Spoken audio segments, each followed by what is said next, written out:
Kita dulu tuh sejak menggugat itu tidak pernah kepikiran. Kita sebenarnya ragu, kenapa? Ketika Presiden mengklarifikasi selesai, kami juga cabutnya, kenapa? Karena ada keyakinan Presiden punya ijazah asli, ya ngapain kita terusin gitu loh. Ya. Nah, begitu ditangkap ya, dalam tanda petik amsyong kita ini, gimana nih gugatan? Jangan dipermasalahkan masalah itu. Ya. Kami tegaskan sekali lagi bahwa saya adalah saksi hidup dan saya sebagai teman dari Insinyur Joko Widodo 1985 dan satu kampus dengan beliau.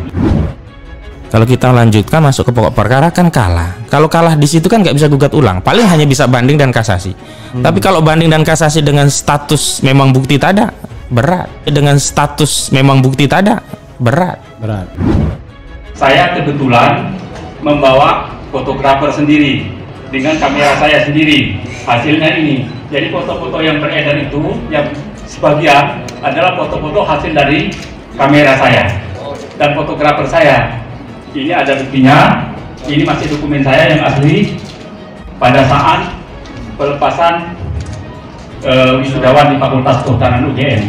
Jadi ini otentik. Kemudian muncul statement dari teman SMA, guru bahasa Inggris, guru kimia, sampai ada reuni dan seterusnya. Bicara UGM, bicara S1-nya. Ya, saya tambah bertanya-tanya gitu. Ya, saya kemudian memberikan keyakinan kepada apa? Ya bisa jadi ini benar begitu loh. Presiden Joko Widodo secara tiba-tiba menemui teman-teman seangkatan kuliahnya.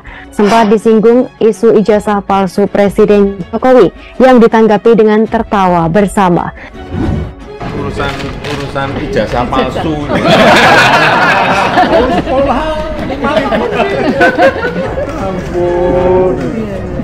Ini agak berat ya saya tanya, tapi kan harus saya tanyakan karena saya mewakili kepentingan publik.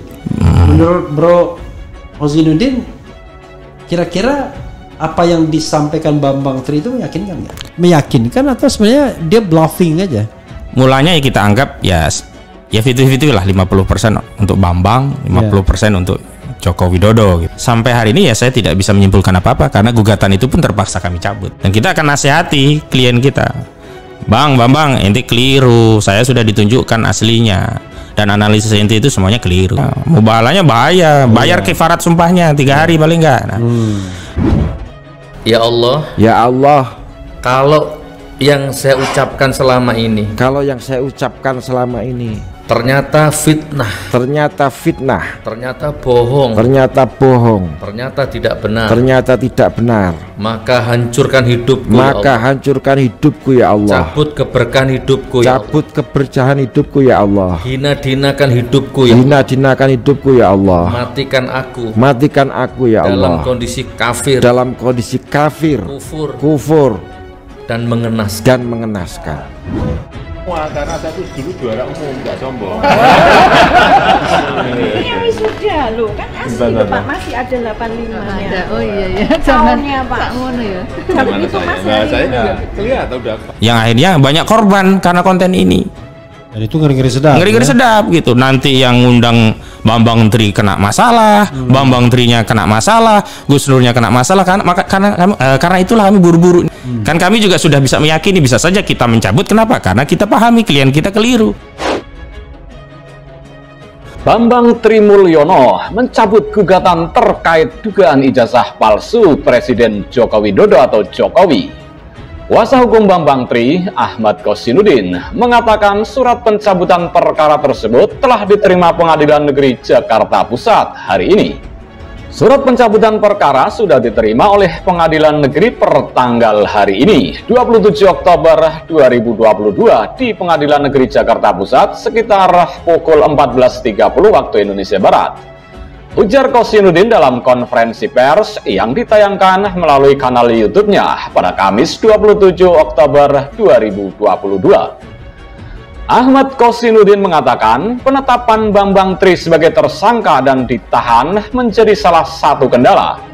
Sebab menurutnya penahanan Bambang Tri akan berpengaruh pada proses pembuktian di persidangan nanti.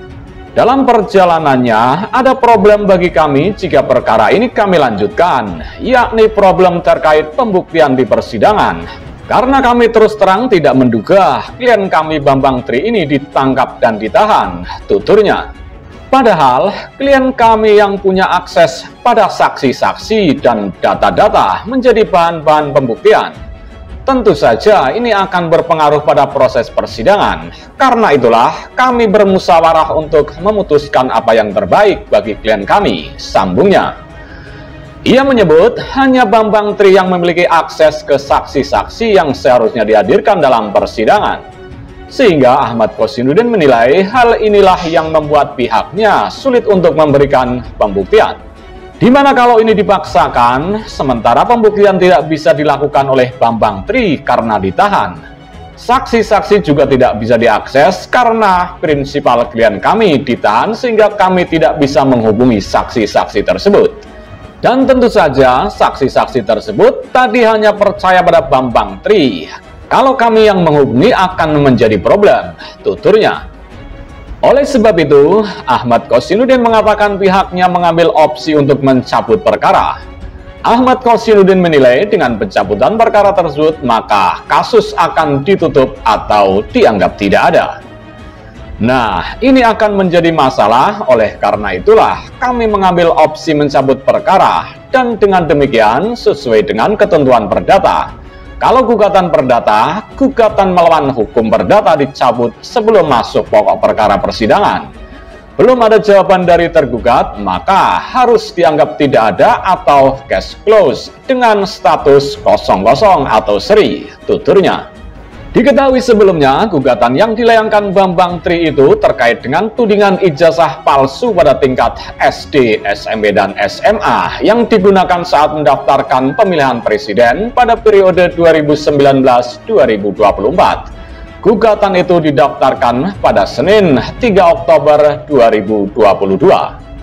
Gugatan itu dilayangkan oleh Bambang Tri Mulyono. Gugatan tersebut didaftarkan dengan klasifikasi perkara adalah perbuatan melawan hukum. Gugatan terregister dengan nomor perkara 592-2022 Pengadilan Negeri Jakarta Pusat. Dalam gugatan ini, Bambang Tri menggandeng Ahmad Kosinudin sebagai penasihat hukum. Adapun para tergugatnya adalah tergugat 1 Presiden Jokowi, tergugat 2 Komisi Pemilihan Umum atau KPU, tergugat 3 Majelis Permusyawaratan Rakyat atau MPR, serta tergugat 4 Kementerian Pendidikan Kebudayaan Riset dan Teknologi atau Kemenristek Dikti. Sementara itu, belasan teman di Fakultas Kehutanan UGM Angkatan 1980 kembali memberikan kesaksian bahwa ijazah Presiden Joko Widodo atau Jokowi adalah asli. Kesaksian ini mereka berikan di kampus Universitas Gadjah Mada atau UGM pada Jumat 21 Oktober 2022 lalu. Dalam pertemuan tersebut, mereka memastikan bila Jokowi benar-benar merupakan lulusan fakultas tersebut pada tahun 1985. Kampus tersebut dan memastikan isu yang beredar mengenai ijazah palsu Jokowi adalah hoax. Mereka juga sengaja membawa ijazah yang sama persis dengan yang dimiliki Presiden Jokowi. Sejumlah dokumentasi foto saat bersama dengan Jokowi dalam berbagai kesempatan, baik saat kuliah, ikut organisasi mahasiswa pecinta alam, atau Mapala Silvagama, hingga saat kelulusan pun dibawa serta. Kami semua adalah saksi sebagai rekan-rekan satu angkatan Pak Jokowi. Papar PIC keluarga alumni Universitas Gadjah Mada Fakultas Kehutanan Angkatan 1980, Mustoha Iskandar di sela acara. Mustoha bercerita, selama berkuliah dengan Jokowi, dia dikenal sebagai sosok yang supel dan mudah bergaul dengan lingkungan pertemanan. Jokowi juga dinilai tidak banyak berubah dari sisi cara berpakaian. Presiden selalu sederhana, bahkan ketika ia telah menjabat sebagai orang nomor 1 di Indonesia, juga menjadi pendengar yang sangat baik bagi teman-temannya. Dari dulu beliau memang sederhana dan rendah hati, jadi kami tidak sungkan untuk membuka pertemanan. Sampai saat ini pun menjadi presiden tetap sederhana dan rendah hati dan sangat aktif mengikuti kegiatan di Mapala, jelasnya. Sementara itu, Johan Utama Serbatasari, salah satu rekan angkatan yang mengikuti upacara wisuda bersama Jokowi pada tahun 1985, Johan yang sengaja ijazah aslinya menyatakan mempunyai ijazah yang sama dengan ijazah Jokowi. Saya dan Pak Jokowi masuk tahun 1980 bersamaan dengan kami dan diwisuda juga bareng dengan kami tahun 1985, ujarnya. Sementara itu, Saminuddin Betau, teman Jokowi yang mempunyai foto wisuda Jokowi, menambahkan dia memiliki foto asli saat wisuda bersama Jokowi pada tahun 1985. Sebab saat wisuda, Saminuddin membawa kamera dan fotografer khusus sehingga dokumentasi foto mereka tersimpan rapi hingga saat ini. Foto yang beredar itu sebagian adalah hasil dari kamera saya dan fotografer saya. Otentik dari pertama dicetak setelah wisuda. Jadi tidak ada keraguan tentang foto-foto yang ditampilkan itu, ungkapnya. Ditambahkan Joko Santoso, salah seorang rekan Jokowi dalam berbagai pendakian oleh kelompok mahasiswa pencinta alam Fakultas Kehutanan. Dia memiliki banyak foto dalam sejumlah pendakian bersama Jokowi. Dia bahkan bisa menceritakan detail foto dan peristiwa di dalamnya. Foto-foto Pak Jokowi ketika kuliah, termasuk saat naik gunung bersama kami, bahkan sudah saya upload di Facebook saya tahun 2019 silam, paparnya. Sementara itu, Ketua Bidang Litigasi Keagama Bantuan Hukum atau KBH, Mandela Sinaga mengatakan, KBH siap memberikan pendampingan kepada alumni UGM yang membutuhkan bantuan hukum. Terkait isu ijazah Jokowi, mereka siap turun tangan jika diperlukan. Kami selalu siap sedia apabila ada anggota Keagama yang membutuhkan bantuan hukum. Apalagi isu yang beredar mengenai ijazah ini menyangkut alma mater kami, tandasnya.